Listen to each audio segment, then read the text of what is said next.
All views expressed are that of the speaker and not on behalf of either the Colorado Consortium, the Center for Prescription Drug Abuse Prevention, Periscope Foundation, or the Medicating Normal team, but we do wish to create a space for diverse dialogue.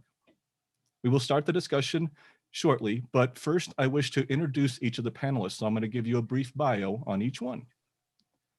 Alexis Ritvo MD, MPH, is a board-certified addiction psychiatrist. She is the program director for the CU Addiction Psychiatry Fellowship and associate medical director for the UCHealth Outpatient Psychiatry Clinic. Alexis is also co-founder and co-chair of the Benzodiazepine Action Work Group. Dr. Leslie Brooks serves as the Chief of Addiction Medicine for Summit Stone Health Partners and as Assistant Medical Director for the North Colorado Health Alliance in Northern Colorado. Dr. Brooks, a board-certified family physician, has practiced full-scope family medicine, including prenatal care, chronic pain, and substance use disorder addiction in Northern Colorado for more than a decade.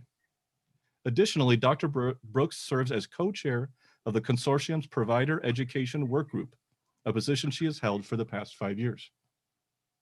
Terry Schreiber is CEO founder of the Schreiber Research Group.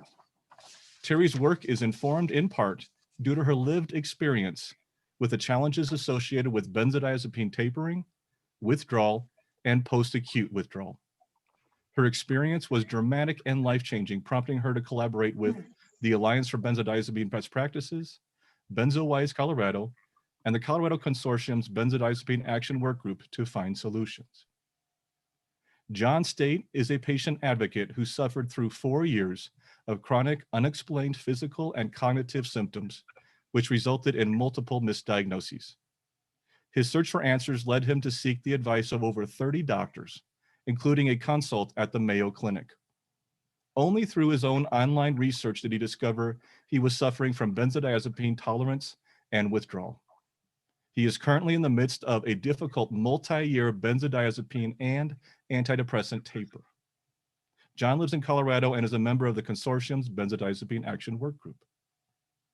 Trina Fates is a facilitator of the Boulder County Substance Use Advisory Group for Boulder County Community Services and Public Health.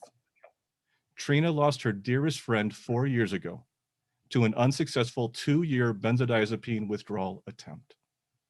She works closely with others with lived experience in this situation. Now, I'd like to pass around the floor briefly and allow each of the panelists to share a little bit about themselves and perhaps their thoughts of the film. Let's start off with you, Dr. Ritvo. Alexis, you want to take this to start? Yeah, thanks, Dee. I think it's a really important film. As much as I have to admit, a lot of it initially makes me pretty uncomfortable as a psychiatrist to feel like my practice and what I've devoted myself to helping people is kind of being shown through one specific lens, and that I, find myself wanting to add commentary or something to all these different things. And yet I realize for each of the individual people, they experienced a lot of suffering, and that at the result of medication, which was initially started with the intent to be helpful. And I think that's at the end of the day, what we have to remember is our goal is to help people, decrease their distress and increase their functioning. And that usually means using as little medication as possible, but also making sure it's all done in collaboration and that everyone's on the same page, the same team, and that we're making sure we're doing an adequate job of informing our patients about the potential, short-term benefits, short-term risks, and long-term benefits and risks, including when we don't know, which is the case for some of these medications. And I think that's something I've learned. I think unfortunately our system rushes us a lot, and we can forget what in our day-to-day things seems like a normal occurrence is actually something that could potentially have a very significant impact on someone else's individual life. And I think that's something I've continued to learn more and more about as I've exposed myself to the individuals on our work group and heard about their experiences all very different, but also a lot of suffering caused by being on medications that we prescribe every day. So. Thanks, Alexis. I appreciate that. Let's move on to Dr. Leslie Brooks. Leslie, would you like to provide a brief introduction? Hi, everyone. Thanks so much for having me. I'm excited to be here. You did a great introduction. Thank you very much for that. An incredibly powerful film that really exposes some of the tough parts of being a prescriber, and how and the places in which we don't always get it right.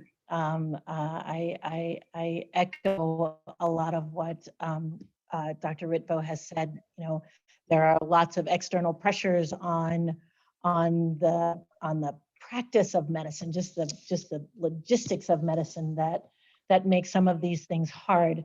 But as I was watching, one example of a patient encounter not go so well, I said to myself, "Oh my goodness, that's the worst patient-doctor encounter I've ever seen." And then there was another one. I was like, "Oh my God, that's even worse."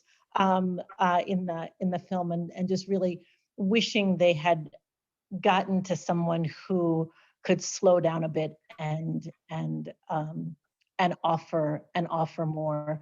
I will say this. I will say that watching the film, I really appreciated, you know, what these medications have done and not done in the lives of the persons who were showcased. I really wanted to talk more about function and how, and in the absence of medication, or in conjunction with medication, what else are, I really loved the fact that those soldiers got to what appeared to be a retreat and what appeared to be some real education around medication and diagnoses and how we come to those diagnoses. Knowledge is power when it comes to what might be some chronic issues that people are grappling with. And I really wanted a conversation around function and how do we support people in getting back to function, and what are the things that we can put around. And I imagine we'll talk about this a lot a little bit later, but how do primary care docs like myself, how do docs like Dr. Ritvo make things like clubhouses and groups and other forms of therapy available for people so that they can regain function? I wanted a conversation about that. Thanks for having me. Great. Thank you so much, Leslie. I appreciate that. Terry, would you like to go next here? Sure. Thank you for the opportunity, and hello to everyone on the panel and in the audience. So it was a bit painful to watch the film, having lived experience and then seeing the pain. I can empathize with a lot of them. And I have to share that I grew up believing and being taught in various ways that you can find solutions through medication and going to the doctor. And I really didn't learn until I decided to taper off all medication that I had to do the heavy lifting, the difficult work of finding solutions within myself, and maybe with my doctor, and maybe through exercise and the right diet and meditation and all sorts of different things. It took years for me to fully recover.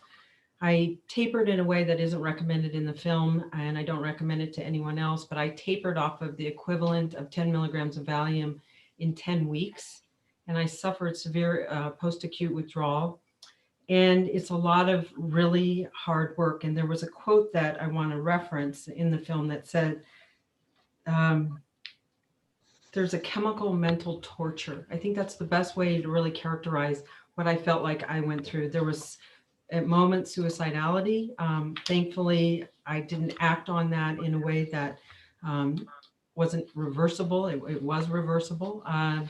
I feel as if you can get better. I don't want to say it's all doom and gloom in terms of what Leslie said around restoring function. I feel like I have restored function. I had tough days where I wasn't sure that that was possible, but 5 years after the fact, I am doing really well, and I'm running a nonprofit in order to find solutions to some of these issues. And I feel like it informs how I think about the problems and how I do the work. And we really have a goal, and a number of the people on the panel and in this community through the consortium to create a clinic so that we can really begin to figure out how to inform the prescribers on how to prescribe properly, how to de-prescribe properly, and how to create peer support for people where they don't have to go online in order to get the support that they need from the medical community. They can actually find skilled professionals who can help them, hopefully, and not just people who have other lived experience, because I think the combination of both is what's needed. Thank you. Thanks, Terry. Appreciate it. John, would you like to go next? Sure. Hi, everyone in the audience and on the panel. My story has eerie parallels to Dave's and from the engineer in the film. The big difference is he found out that his medications were harming him much sooner than I did.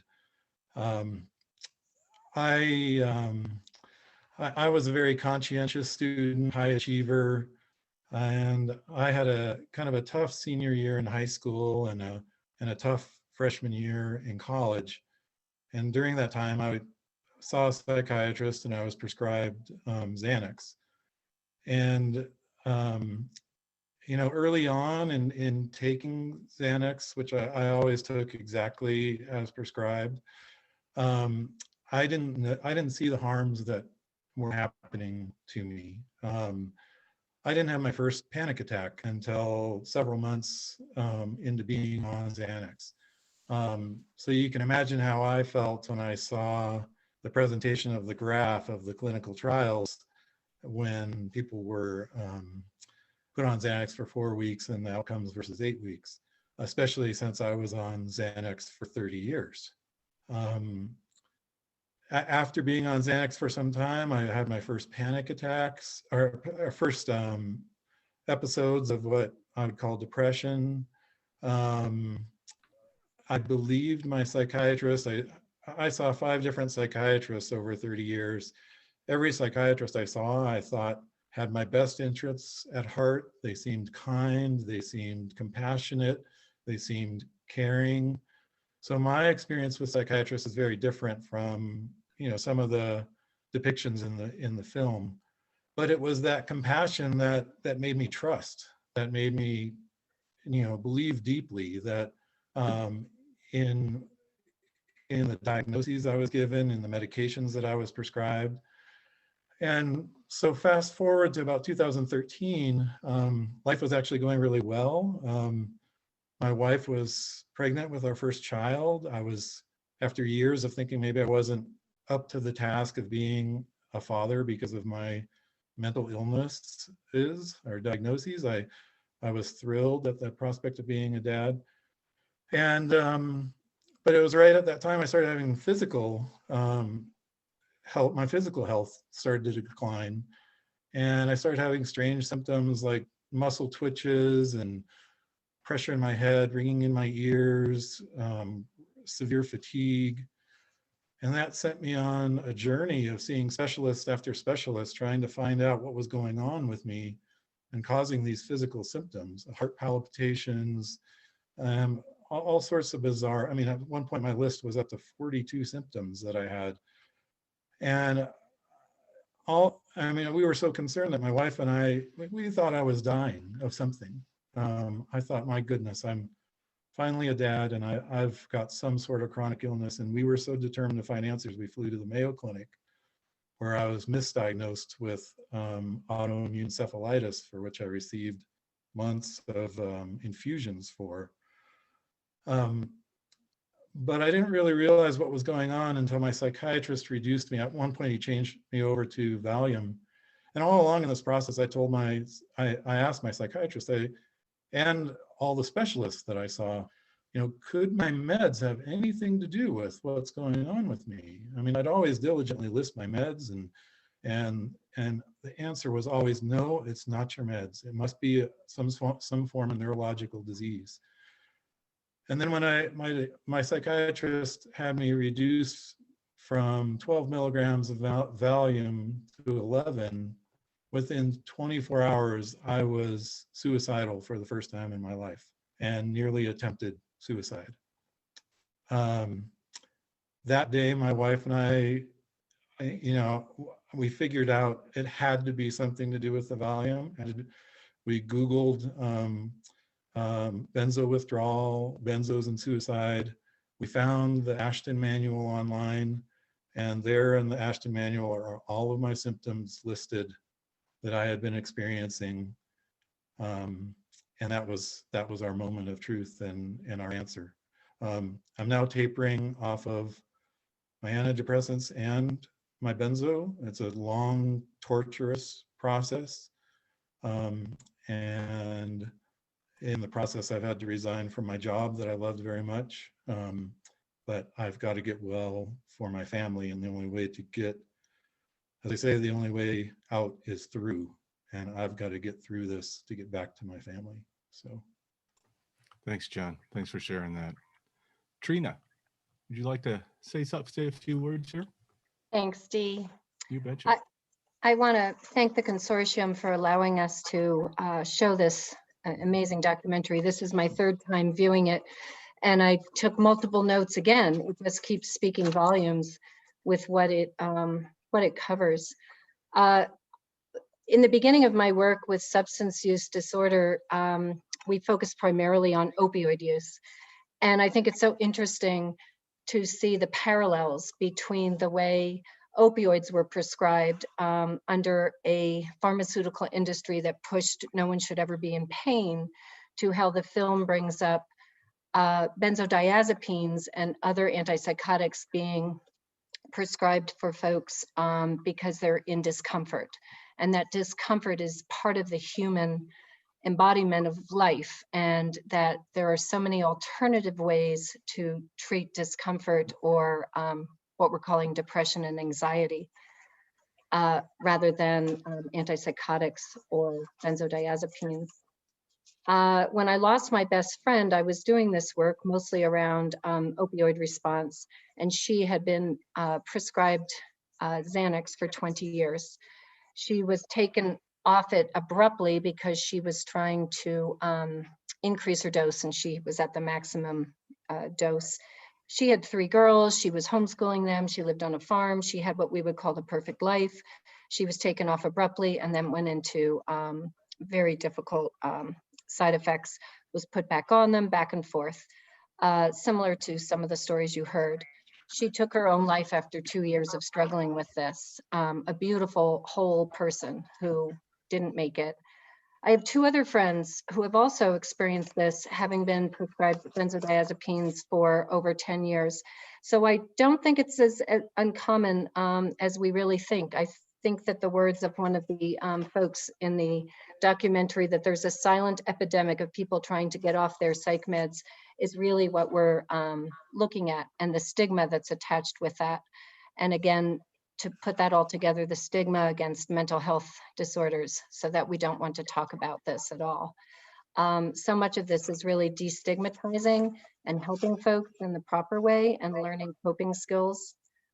I think that's all I really wanted to say. I do have a daughter who was put on benzodiazepines when she was trying to withdraw from opioids, and she then became addicted to the benzodiazepines. So I think it's very important that we really watch how these medications are prescribed. And fortunately, she's well and just got her CAC2. Very proud of her, but we lose people every day.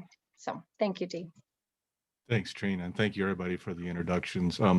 In case you notice, I'm looking down at my phone occasionally. Those are actually the questions getting sent over to me. So in case I'm looking down, everybody please understand it's not that I'm not listening. I'm just trying to get the next question to get up. So here's our first question. I'm going to pose this out to the panel. And that is, my question is, how do I find out about long-term effects of these drugs? Are there cases where long-term use benefits individuals?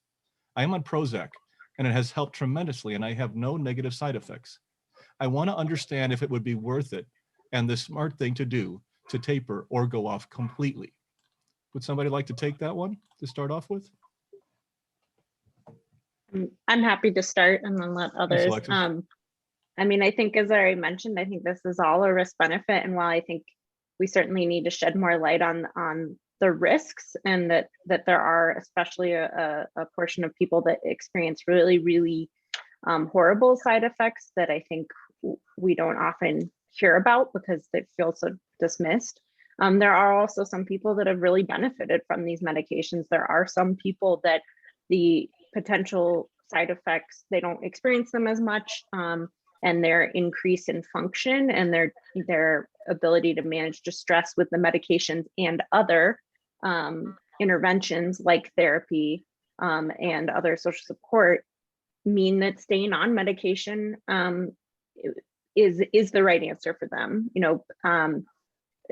There's always caveats. I mean, I think with benzodiazepines, I try to avoid starting, certainly especially things like Xanax, something that I know is going to be very reinforcing. But if someone comes to me and they've been on them a really long time, it's going to be a really kind of risk benefit conversation with them about, how, okay, what's our plan?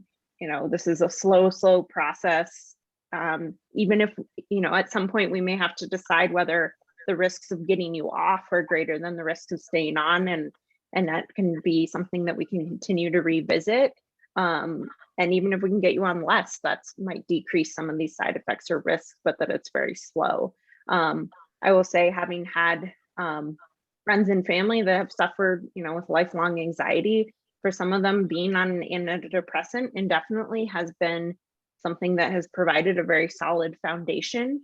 And certainly when, I would almost always in the combination with therapy, especially when life is more stressful, to really work on those other things. But I do think there are some people where it is something that is helpful and they don't seem to have at that time side effects they notice. Some people it changes with time, depending on what else they have going on, what other medications they're being put on. I think, it should always stay on your list. I can't tell you how often I'm running interaction checks as patients come back to me now are experiencing something, wondering if it's a med. And I say, well, we haven't made a change, but you've also had all these other things come up. So let me just make sure there's not something new that's happening with these medications you're on. So I think we do need to stay more aware, but I do think we also need to be aware there are some people and some circumstances where people will benefit from staying on medication. Thanks. Anybody else like to comment on that one?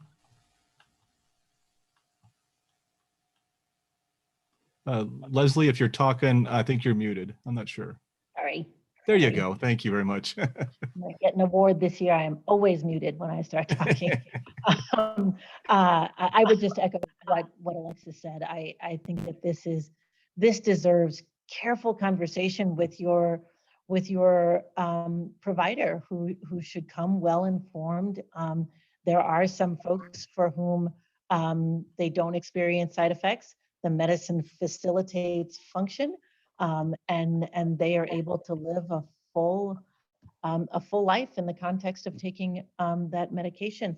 However, if there is an appetite in that person for not wanting to be on medication anymore, and medication, even though they may not be experiencing side effects, lots of people just sort of say, I don't want to have to do this every day.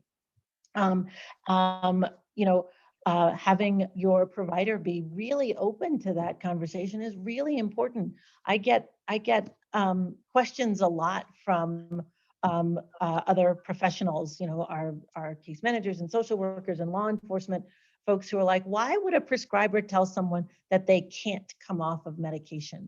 And that's not a conversation I've ever had with someone, but I gather that may not be uncommon. And I just think that you have to be open to those conversations and say, okay, well, if this is not serving you, if this is not working you, how do we get you where you want to go? And what are the tools that we need? What are the supports that we need to get you there safely? Great. Thanks, Leslie. Appreciate it. I'm going to move on to the next question here. Sorry, John, did you want to add in real quick? Yeah, I just wanted to add some perspective from my experience, and that is there's a phenomenon called medication spellbinding, which I think I was very much the victim of, which is you believe your medication is helping you, but it's actually not. And I think people on benzodiazepines particularly fall into that that problem, because you know, maybe you have forgotten to take your Xanax one day, or you left the house and didn't bring it with you, and you started to feel a sense of fear and anxiety come on by not having it in your system. And as a patient, your automatic response is, well, gosh, it's obvious that I need my anti-anxiety medicine because I get very anxious if I'm not on it. So why would I ever want to try to get off of it? In my case, I think the chronic anxiety that I had was due to benzodiazepine tolerance, which, you know, an effect of chronic anxiety is depression. And, you know, and I think, and what I was often told was, well, you know, medication is helpful, seeing a psychologist is helpful, but both together is extremely helpful. And, you know, I saw psychologists for as many years as I saw doctors and psychiatrists. And I tried CBT, I tried, you know, all sorts of therapy. And I don't think there was any therapy that could have possibly overcome the chemical tolerance that I was having to the medication. I mean, it was impossible for me to probably make progress in therapy because I was being hindered by the medication, which was causing chemical anxiety constantly. So, so you got to be careful of thinking that your medication is helping you, because it may not be. Great. Thanks, John. I appreciate that. I'm going to jump to another question. I'm going to jump around a little bit on the questions. This one came through just recently. And that is, is there a difference between addiction and dependence? I know it's a one we talk about often in the benzodiazepine community, and I thought I'd get the take from it if few people did. Terry or Trina, you want to pipe in first on this one since you haven't spoken yet? Trina? You're muted, yeah. I was turning it to Terry first. Oh, okay. Sorry, I didn't. No, I that's just saw okay. your hand go up. Sorry, I was saying, go ahead. Okay. That's a really good question, and it's one that I actually had to learn the difference of, because I've always considered that anyone who could not taper easily or discontinue their use of a Xanax prescription was addicted. And so I learned differently. Dependency is when you're taking a medication as prescribed and you're doing it exactly as your physician and you have decided is best for you, your psychiatrist usually, or your attending physician. But there are difficulties if you decrease, and please correct me someone if I'm not saying this correctly, difficulties and you could have physical changes if you decrease or stop taking that medication. Addiction is when you're willing to change the dose and have experienced negative consequences, that you might take more than prescribed, you might seek it elsewhere than from your pharmacy, you exhibit behaviors that show that you want and need to use that prescription, and you're willing to go outside of your prescribing doctor's recommendations, and that there are negative connotations attached to the use. Okay, great. Terry, did you want to add to that? I think it was very well stated. Yeah, I did too. I think that just to add around the dependence, that you become physically dependent on the medication at whatever level it was prescribed. And when you continue to take it at that level, you start to feel the symptoms that John was describing. And that certainly happened with me, although I never took a very high dose. I didn't know that some of the symptoms I was having were dependent on dependence, that was the cause of it. And only when you start to fully taper or even partially taper do you start to feel what that actually means to your body. And there's so many different symptoms that you could experience that are important to understand. And John said he had 42, and in the Ashton Manual and all sorts of literature, you can read about what they are. But the message from me is it's something you should believe. Whether you're the prescriber, you should believe it, whether you're the family member or you're the person living it. These are very real things that are happening, and they are potentially very overwhelming and daunting. Great. Thanks, Terry. Oh, sorry, John. I was going to go to the doctors. Go ahead. Oh, yeah, I just wanted to mention real quick. I mean, Dr. Stephen Wright, who's a addiction medicine specialist and quite a expert on benzos, has said that the occurrence of true addiction with benzos is actually very, very rare. And for those of us that have, I mean, this is a very important point for those of us that took our medications exactly as prescribed, which is really the vast majority of people on benzos. Because as a patient who was compliant, who followed their doctor's directions, and then suffered terribly trying to come off of them, the last thing that we want to be called or labeled is an addict, because we didn't exhibit any of the signs of true addiction. And it really strikes a chord for those of us which is the majority who took their medicines as prescribed, because it adds insult to injury. You know, it places blame on the patients who were good patients rather than the blame on the doctors who prescribed the medications for years or decades. So. Thanks, John. Dr. Ritvo or Dr. Brooks, would you like to add anything from a medical standpoint? I was just going to add that, you know, I think it's important also to realize different types of medications create a different type of physical dependence. So I think one important take home with benzodiazepines is it is actually one of the few medications where and it's different for each person depending what else is in their body and how they metabolize things. But if they stop suddenly, withdrawal can actually cause a seizure and kill someone. Other medications will cause really uncomfortable withdrawal, like opioids, and could cause severe dehydration that can cause very bad things. Things like antidepressants definitely have withdrawal symptoms with them. It is not usually deadly the way, I mean, each again, there's so many different classes. And again, this is where it's really important to hopefully be able to have a relationship with a prescriber where you're able to have these conversations and understand. I think, you know, I do want to say every medication you take in some way, if you take it regularly, will create some sort of dependence. Your body will become used to it. A blood pressure medication, if you stop it suddenly, you will likely see your blood pressure, you know, rebound high. And so dependence in and of itself is not bad, but it depends on the medication, depends what's going on. And it's really important that people understand that is what may set in if they take something regularly. And I agree, it gets really murky with people using the words interchangeably. And part of that's because unfortunately we used to call addiction, either say it was abuse versus dependence. We got rid of that and put it under use disorder, but there is an overlap and it's small. So I think the most recent numbers I saw is about 0.2% of people have a benzo use disorder. Somewhere in 12 to 20% of people with a prescription misuse it, but do not necessarily develop an addiction, total loss of control or consequences.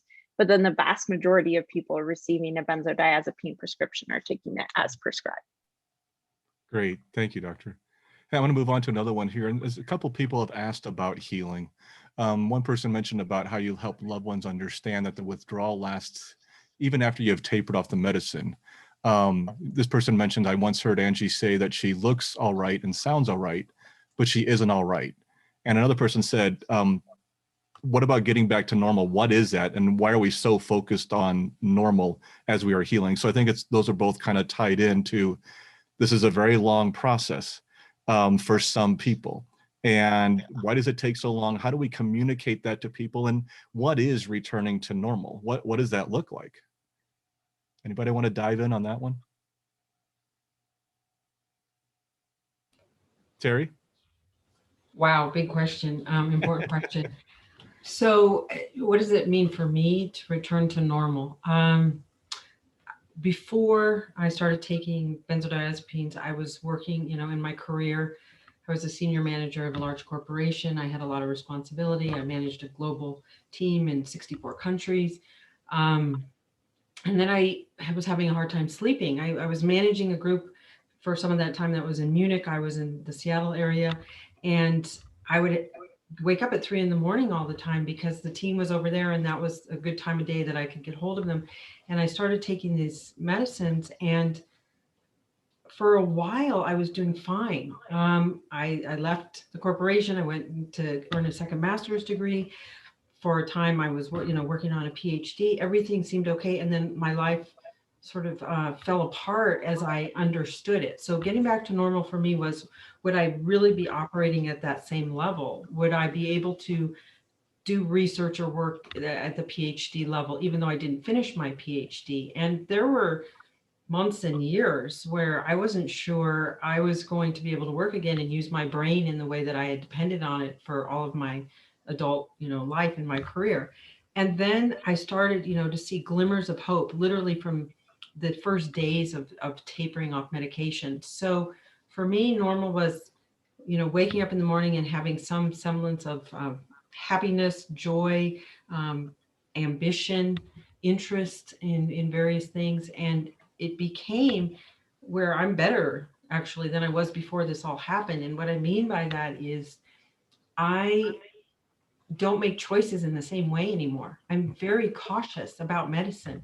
I am very thoughtful about, what do I put in my body? What do I do to make me happy? How do I solve problems?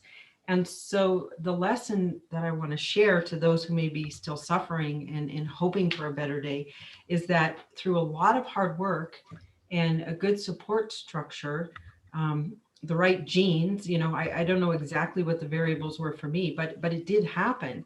And so, I learned an important lesson, and that I can have more power over my decision making than I realized as a younger person. And so normal for me is reclaiming my life. Great. Thanks, Terry. Anybody else on that one before we move on? John? Yeah, I'll just mention, when it comes to relationships and getting family members or friends to Mhm. understand what you're going through, I think the film does an excellent job of showing the stress that withdrawal can cause on on a marriage or relationship.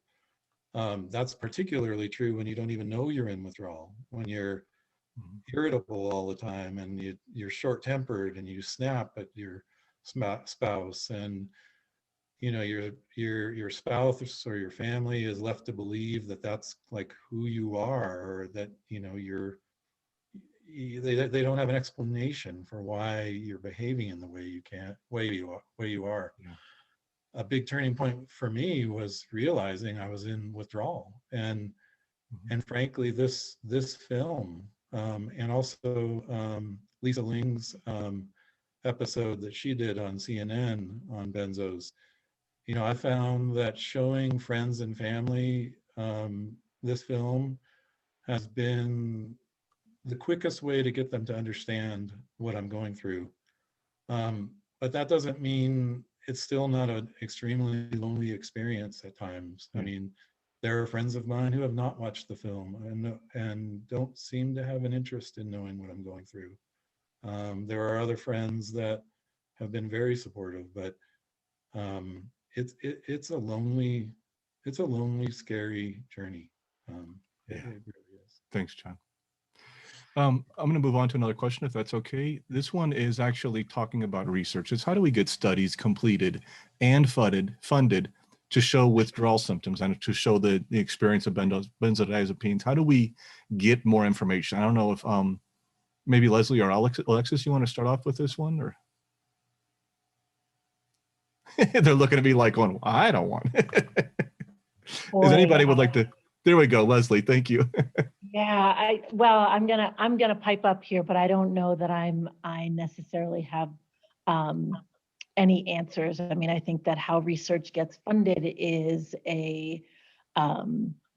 has lots and lots of drivers, both political and other. And so how it begins with, I think, work like the Benzo work group is doing and like the consortium is doing, is raising awareness, right? People have to understand and appreciate the challenges and the public health consequences and the community health consequences and the consequences to families and individuals on these medications, or with the particular issue, and raise awareness about that. and that part of that raising awareness has to get to decision makers, has to get to people who are in charge of big dollars like at NIH and at SAMHSA and things like that, where those dollars can be deployed to funding. And big research institutions have to decide that this is important and design the research study. So it's a complicated question. Yeah. How's Great. that? That's good. Yeah. Anybody I else? think, Alexis? I mean, another mechanism that we're looking at is also kind of starting more locally as well, and looking at ways both a group of us multidisciplinary, to find funding for things like a pilot deprescribing project. I think peer support is something that has been identified again and again as something that's really crucial in trying to find a way that it's not just kind of more anonymous on the internet, and making those connections with state legislatures and other ways to try to tap into some different funds and come up with some creative solutions, potentially use that as a way to create different models, somewhat similar to I think what we saw with some innovations in the opioid epidemic and more with like chronic pain and prescribing. Great, thanks.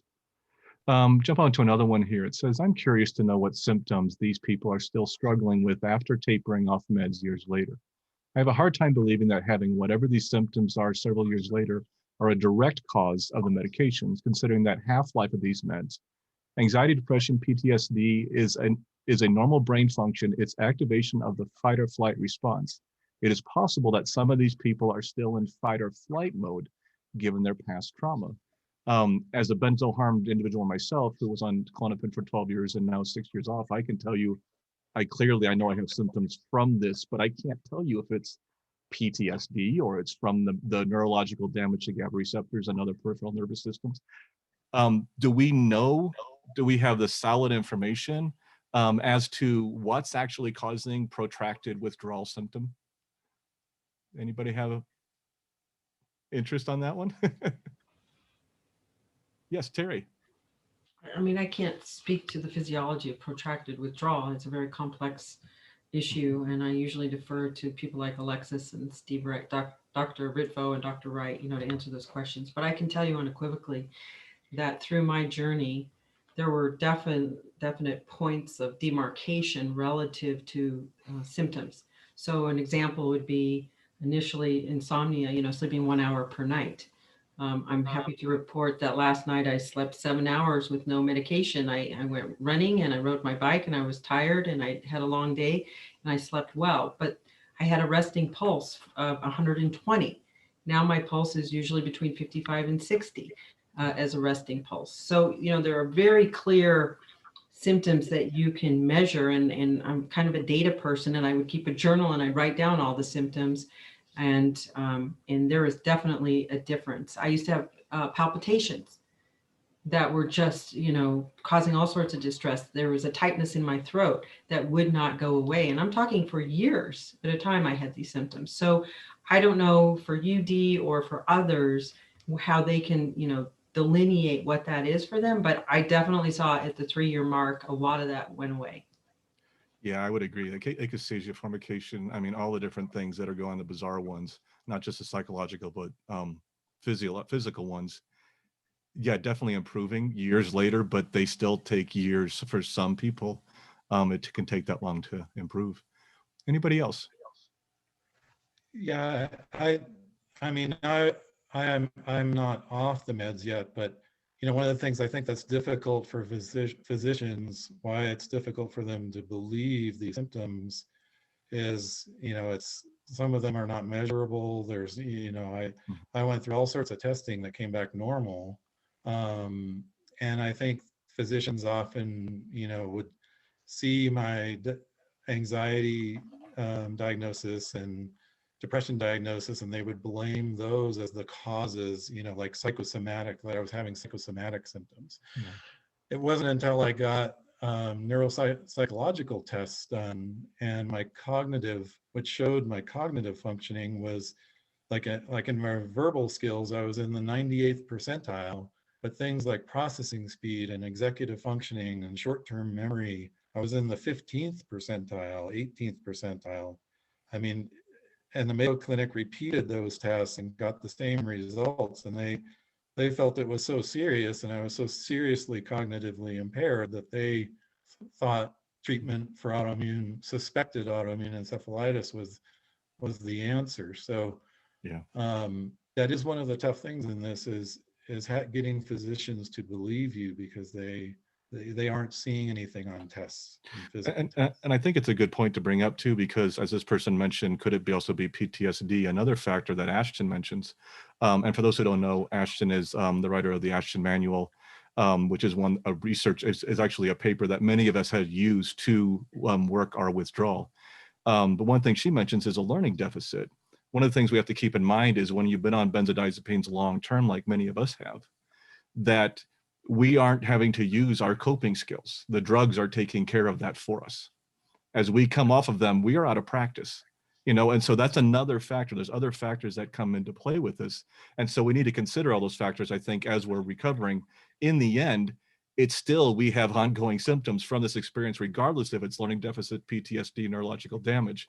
So either way, we still need help when we're coming off this, especially over the years for many people. Anybody else want to comment on this one? I Leslie. will just quickly comment. What the pathophysiologic mechanism for protracted withdrawal is. I don't know that we've teased all of that out specifically. I do believe that there is brain neuroadaptation that occurs, but I think just the 65,000 foot view from me is that we believe that this phenomenon of withdrawal is discrete.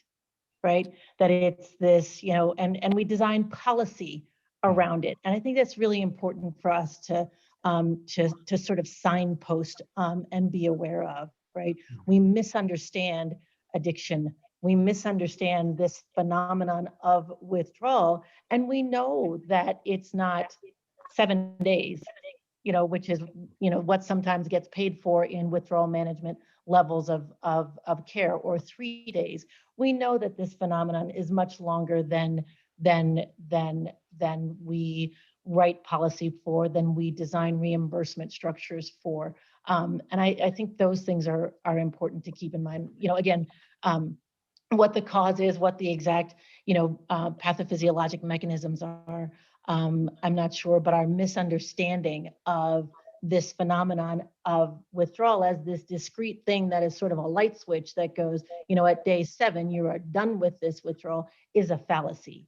And we know that it takes much longer. Great, thank you. And Alexis? I saw someone mention in the chat, it's not just having the medication in your system. I mean, that's when you have the risk for the really acute withdrawal, which is one thing, but it's actually the changes that have happened to your brain and your body over time, being exposed to, chronic levels of these medications. And for some people, that is, that clearly causes some great suffering and symptoms, and means that it's a long road to recovery. So great.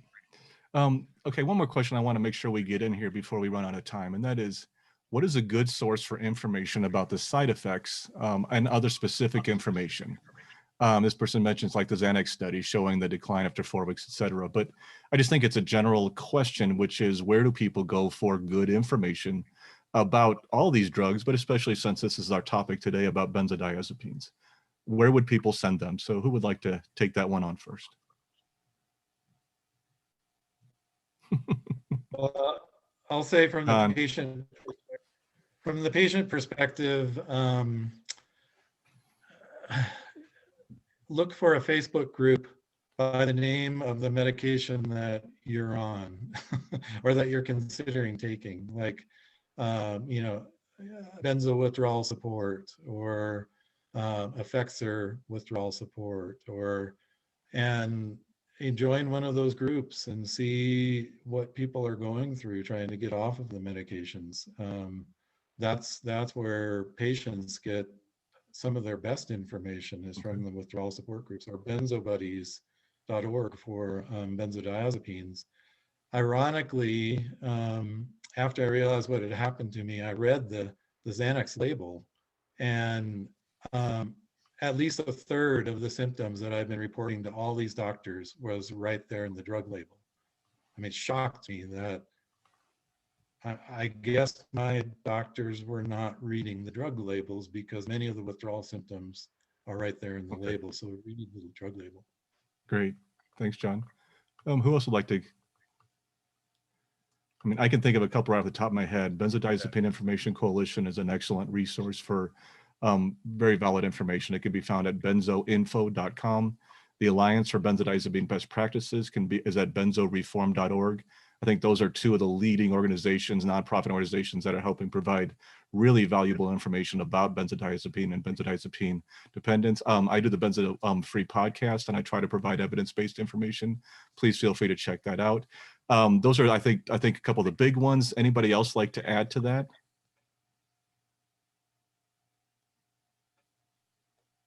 We're good? Okay, I'll move on then. If anybody else thinks of one, maybe put it in the chat and we can have that information for other people. We are at 8:52, so we need to do a closeout here. What I'd like to do is go around to each person and have you say a few closing thoughts, and we're going to reverse order. So Trina, would you like to start off with some closing thoughts on the panel today?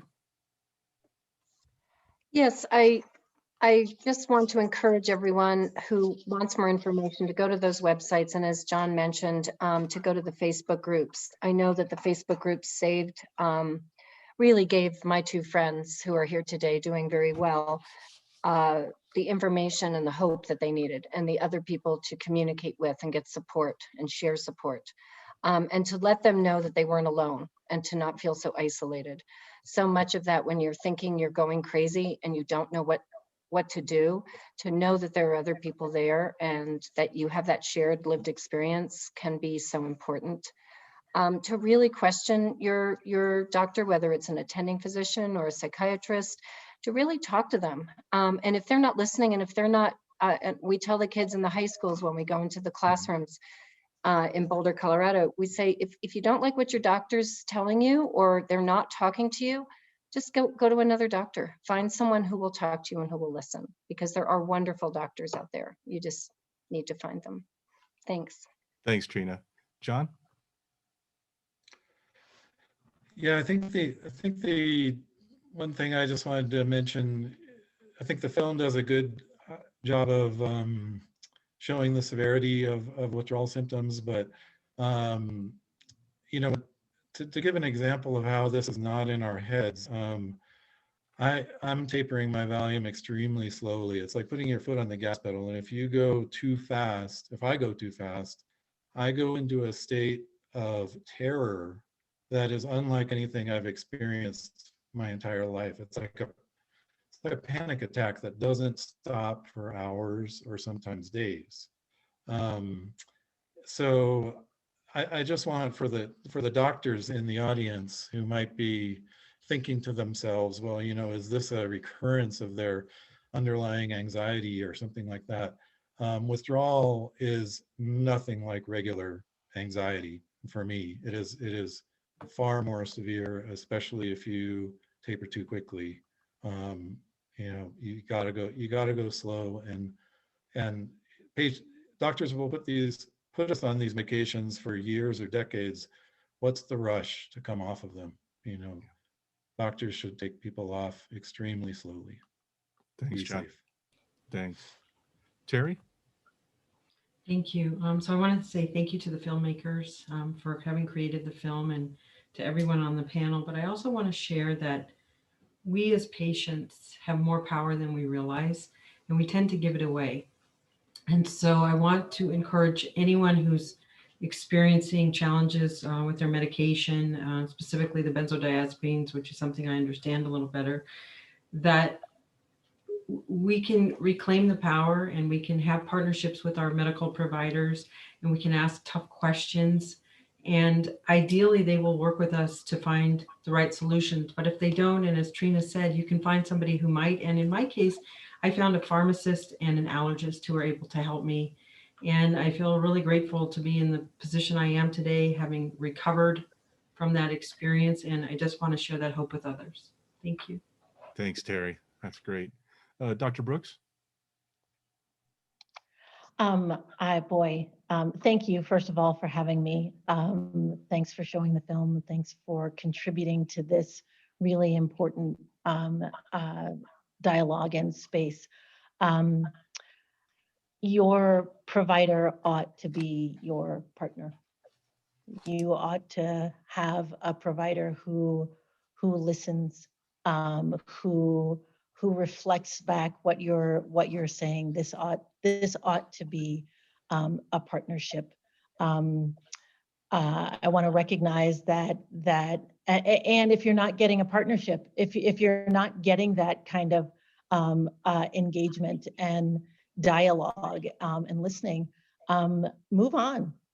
Without question, move on.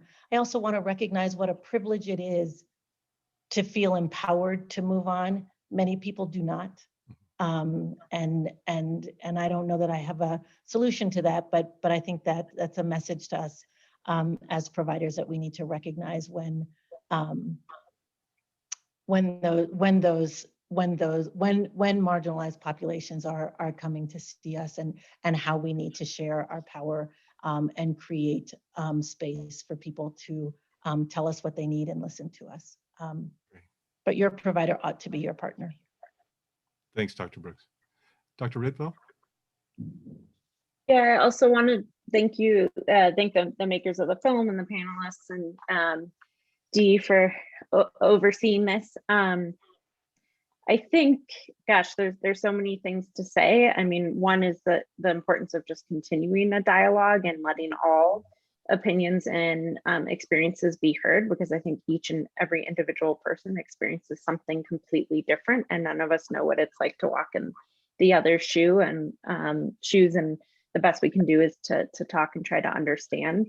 I think also from a systems perspective, I really think like we need to look at what we've learned from the opioid epidemic and how we tried to treat pain with a medication that we initially thought wasn't dangerous, and try to do better and do differently with anxiety, with inattention, with a lot of these things, certainly starting with the meds that we know are extremely high risk. And we need to push insurance companies to reimburse for psychotherapy and to help us expand and to help reimburse. I will say it's really hard as a psychiatrist to support yourself we're trained to do psychotherapy and med management, and often not reimbursed well to do both. So we need to find ways to encourage these other modalities that we know are really helpful and are crucial, and help encourage within our culture the sense that for many, a medication itself is not the answer and may not be at all. But there is this other fraction of people that come in and you say, well, let's take time, let's talk about, let's gauge in a process. And they say, no, I just want a medication. I don't have time, or I can't afford that. So I think, there's a culture as well that we need to address. And I think this is one important piece of starting that conversation. So thank you all. Thank you. And thank you, everybody. A couple of things I just want to cover before we close out here.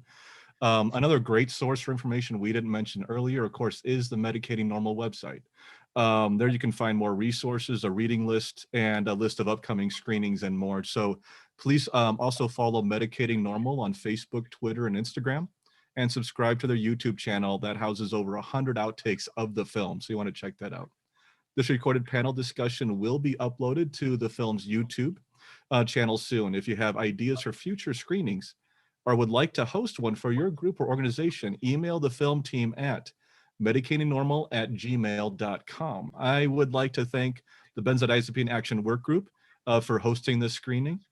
You can learn more about our organization at the Consortium's website at corxconsortium.org. Click on work groups and visit the Benzodiazepine Action page for more information. I really want to thank Dr. Ritvo, Dr. Brooks, Terry, Trina, and John for being our panelists tonight. Thank you all for spending time with us. Most of all, I want to thank each of you for attending and for your comments and the amazing chats I've been watching go by. Just the participation has been amazing. Anybody else want to say one last quick word before we close out? We'll have silence. That's okay. I am Dee Foster, host of the Benzo Free podcast, signing off. I wish you all health, joy, and happiness. This has been a true pleasure. Thank you, everybody, and good night. Thank you.